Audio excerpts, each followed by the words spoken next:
CAG ने ये सब किया है, जो मान लिया पर्दे का रॉड, बाथरूम के टाइल्स, हमने ऐसे घोटाले खोले हैं और आज ये सवाल पूछने पर इनको मिर्ची लग रही है। कांग्रेस के समय हमने ये तक घोटाले खोले हैं। अब जो सबसे बड़ा जिससे देश बर्बाद हो सकता है, अडानी की उस इश्यूज पे मैंने एक ग्राफ भेजा है, वो ग्राफ दिखाएंगे।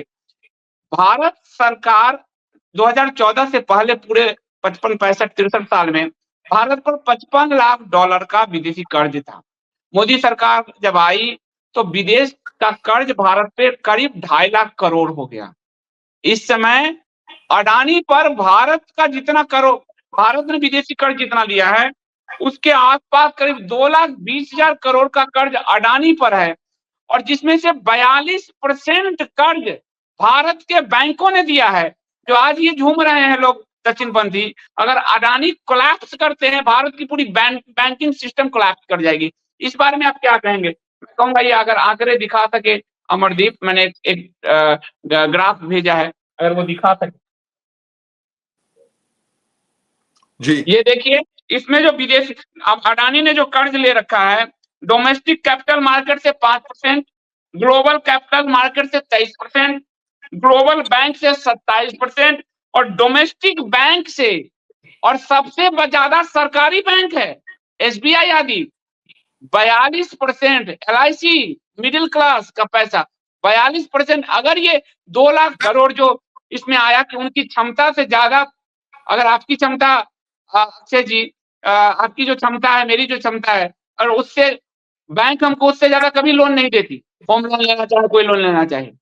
इनको जो दिया गया है 2,20,000 करोड़ का, अगर ये अपने आप को दिवालिया घोषित कर दें तो भारतीयों का पैसा क्या होगा, मिडिल क्लास का पैसा क्या होगा, ये जरूर लोगों को समझाइए थोड़ा। जी जी जी, देखिए, पहली बात तो मुझे नहीं लगता ये अपने आप को दिवालिया घोषित करेंगे, क्योंकि इनकी जो एसेट्स हैं, जो चीप प्राइसेस पे इन्होंने एसेट्स लिए हैं, ये वैल्यूएबल एसेट्स हैं। मुंद्रा पोर्ट इज वैल्यूएबल, बाकी इनके एसेट्स वैल्यूएबल हैं, तो पूरी सारी कंपनीज में दिवालिया का तो मुझे नहीं लगता प्रश्न। मैं आपको मैंने एक संभावना दिखाया कि मिडिल क्लास कैसे फंस गया है। बिल्कुल बिल्कुल, मैं आपको समझाता हूँ, ये बहुत सीरियस इशू है। मैं डिटेल में जाऊंगा इसकी, मुझे 5 मिनट दीजिएगा।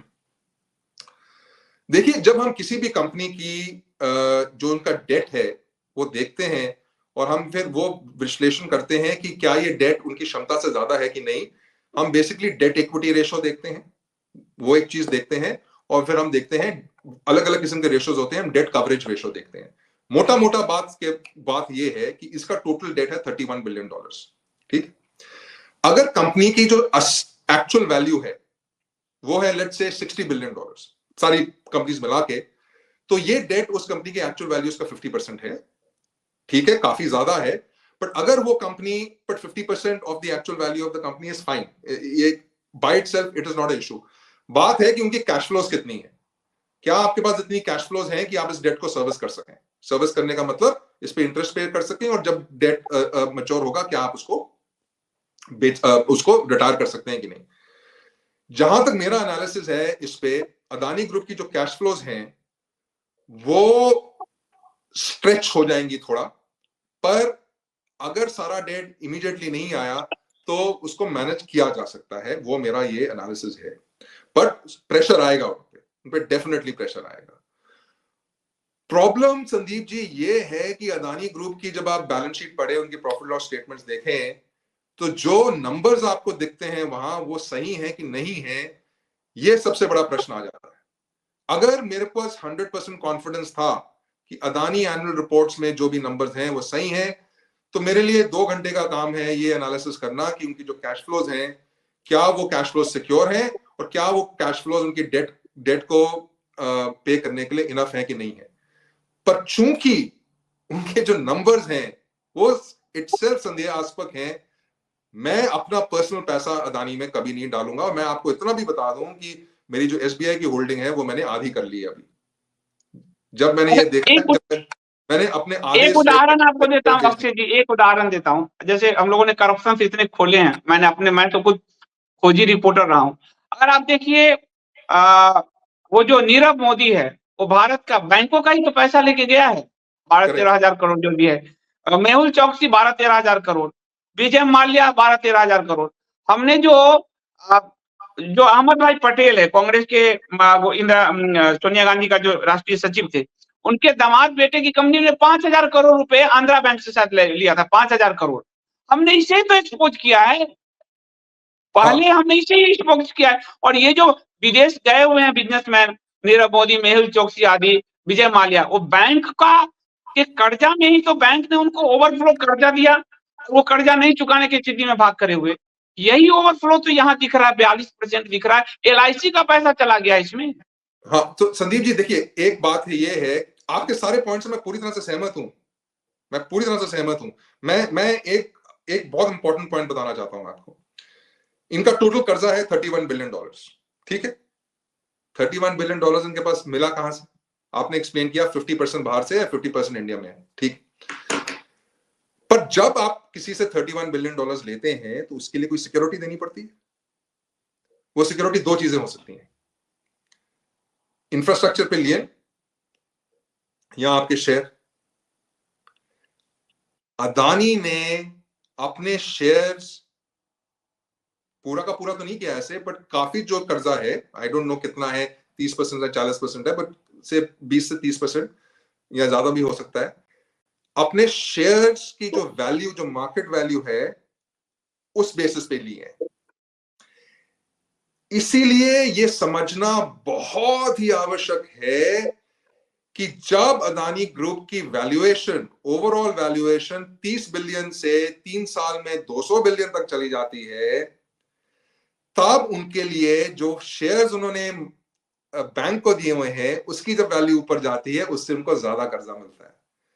अगर वो वैल्यूएशन वापस अपनी जो हम स्टॉक मार्केट में कहते हैं इंट्रिंसिक वैल्यू, जो इंट्रिंसिक वैल्यू पे आ जाए, अज्यूम करते हैं कि इंट्रिंसिक वैल्यू 30 बिलियन है, ज्यादा भी हो सकती है, कम भी हो सकती है, लेट्स अज्यूम 30 बिलियन है, क्योंकि ये वैल्यू 2020 में 30 थी। चलिए 50 पकड़ लेते हैं, 50 पकड़ लेते हैं। जब वो 200 से 50 पे आ जाएगी, तो जो आपकी कर्जा लेने की क्षमता है वो बहुत कम हो जाएगी, और उस कर्जे को मैनेज करने की क्षमता कम हो जाएगी, क्योंकि जो आपकी कैश फ्लोज हैं वो पूरी तरह से उस कर्जे को मैनेज नहीं कर सकते। और जब आपने कर्जा लिया हुआ है, जो आपने ये लोन लिया हुआ है, तो आपने ये बोल के लिया हुआ है कि देखिए मेरी शेयर की वैल्यू कितनी है।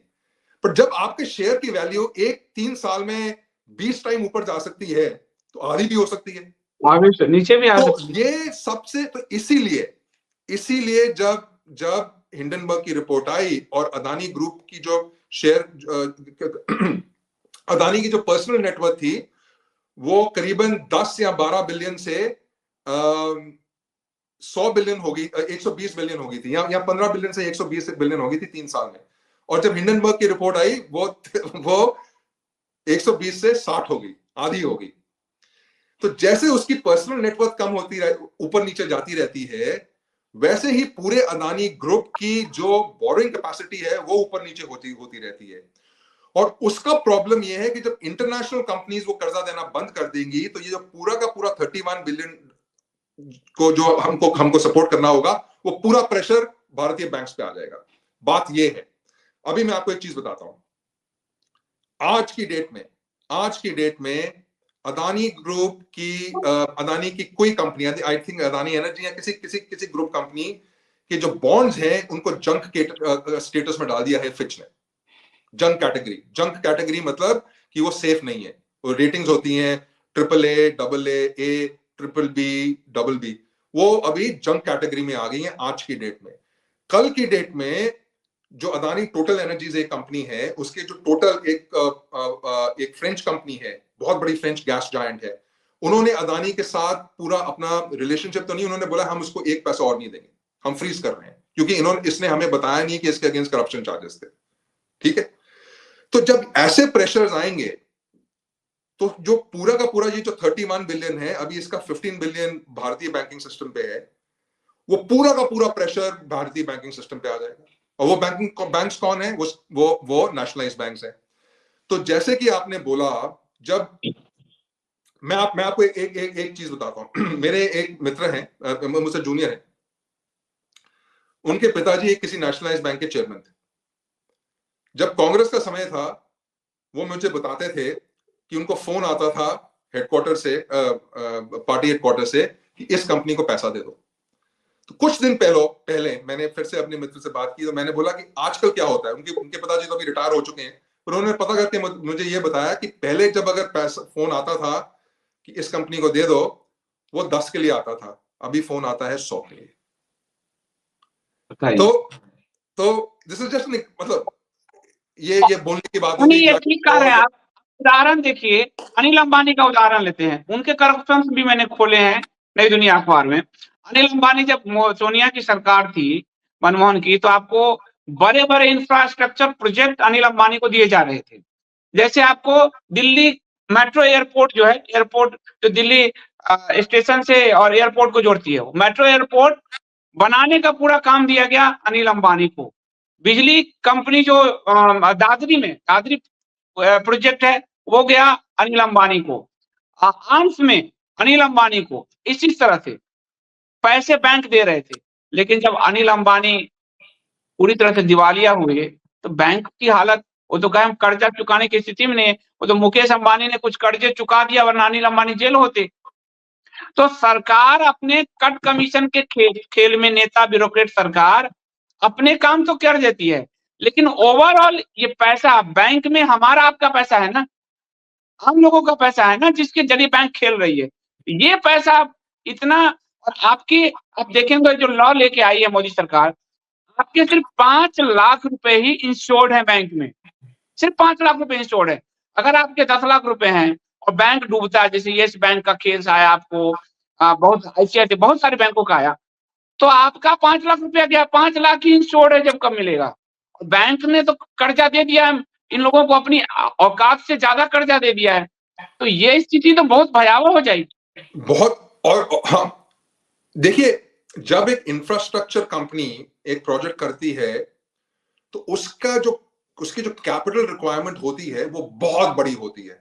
एक कैपिटल लाइट बिजनेस होते हैं, कैपिटल हैवी बिजनेस होते हैं, इंफ्रास्ट्रक्चर बहुत ही कैपिटल हैवी बिजनेस है। तो जब अदानी ने इतनी ग्रोथ की, जैसे मैंने आपको उनकी स्टोरी बताई, पीवीसी वाली स्टोरी बताई मैंने आपको, कि उनकी 2 मिलियन की कैपेसिटी थी, सीधा वो 2 मिलियन टन से वो 200 मिलियन टन तक चले गए, 100 गुना। उसके लिए उनको बैंक फंडिंग चाहिए थी, वो बैंक फंडिंग उन्होंने अरेंज कर ली, जैसे भी उन्होंने की। अब उसी चीज पे जब उन्होंने पोर्ट्स, एयरपोर्ट्स, कोल माइंस, ये वो पूरी दुनिया के एसेट्स खरीदने की कोशिश की, तो उसके लिए फंडिंग चाहिए, बैंक फंडिंग चाहिए, और उन्होंने जबरदस्त फंडिंग ली है। तो बेसिकली क्योंकि उन्होंने बहुत जबरदस्त फंडिंग ली है, हिंडनबर्ग रिपोर्ट की एक और एलिगेशन थी कि उनकी जो डेट सर्विस कैपेसिटी है, उनकी जो डेट है उससे काफी कम है। मैं अब उसको पूरी तरह से आंक नहीं पाया हूं, क्योंकि मैंने आपको बताया मैं अदानी ग्रुप की कैश फ्लोस फोरकास्ट नहीं कर सकता, क्योंकि मुझे कॉन्फिडेंस नहीं है उन नंबर्स पे। मैं L&T की कैश फ्लोस फोरकास्ट कर सकता हूं, ITC की कैश फ्लोस फोरकास्ट कर सकता हूं, कि बहुत सारी और कंपनीज की कैश फ्लोस फोरकास्ट कर सकता हूं, पर अदानी ग्रुप इतना कॉम्प्लिकेटेड है, उसमें एक कंपनी 70% ओनरशिप अदानी की इस कंपनी में है, दूसरी कंपनी में ओनरशिप है, इससे वो कुछ खरीदते हैं, इसको कुछ बेचते हैं, कंप्लीटली अनट्रांसपेरेंट। तो मैं उसको बिल्कुल फोकस नहीं कर सकता। पर मोटा मोटा अगर मैं डेट इक्विटी रेशियो से देखूं, तो मुझे ये लगता है कि अगर अदानी की जो वैल्यूएशन है, अभी जो 200 बिलियन की पूरी वैल्यूएशन है, वो वैल्यूएशन नीचे करके उनकी इंट्रिंसिक वैल्यू जितनी भी हो 20 से 30 बिलियन तक वो आ गई, तो तब उनका डेट इक्विटी रेशियो 1 या 1 से वर्स हो सकता है। और सबसे बड़ी प्रॉब्लम है कि सारा का सारा प्रेशर इंडियन बैंक्स पे आ जाएगा। इंडियन बैंक्स की ये प्रॉब्लम है कि जो नेशनलाइज्ड बैंक्स हैं, इनको ये पॉलिटिकल प्रेशर में आ जाते हैं, इनको पॉलिटिकल प्रेशर में काम करना पड़ता है।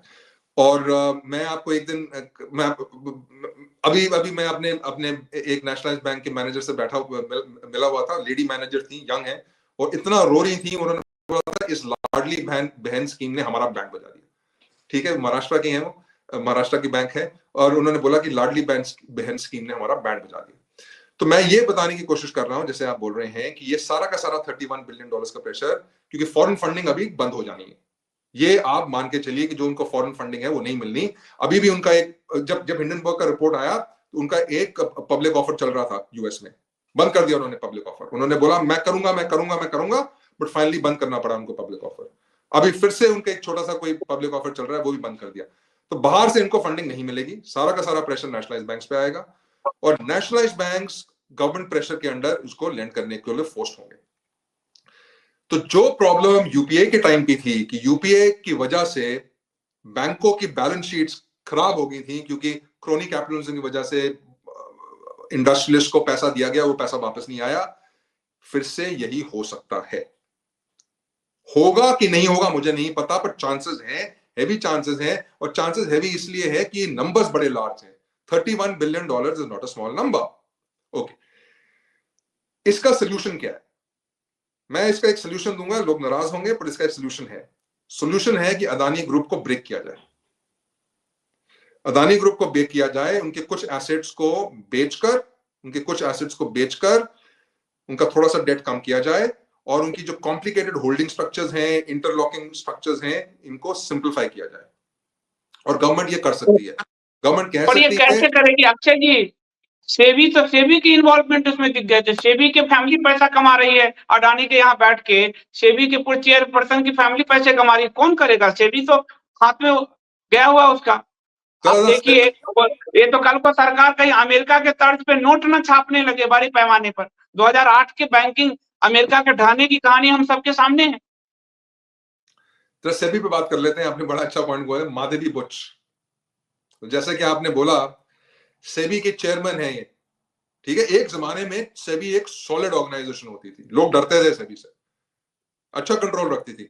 रिलायंस डरता था सेबी से, रिलायंस डरता था। माधवी बुच का फोटो दिखा दो अमरदीप। हाँ जी। आज की डेट में अगर आप रिलायंस को देखें, काफी क्लीन कंपनी है, काफी क्लीन कंपनी है। भारती को देखिए, भारती एयरटेल को देखिए, उसमें वो क्या नाम है उसका, सुखराम फंसा था ना एक स्कैम में, पर भारती ने फिर क्लीन अप किया, सुनील मित्तल ने क्लीन अप किया, प्रेशर आया, सेबी का प्रेशर आया, गवर्नमेंट का प्रेशर आया, क्लीन अप किया।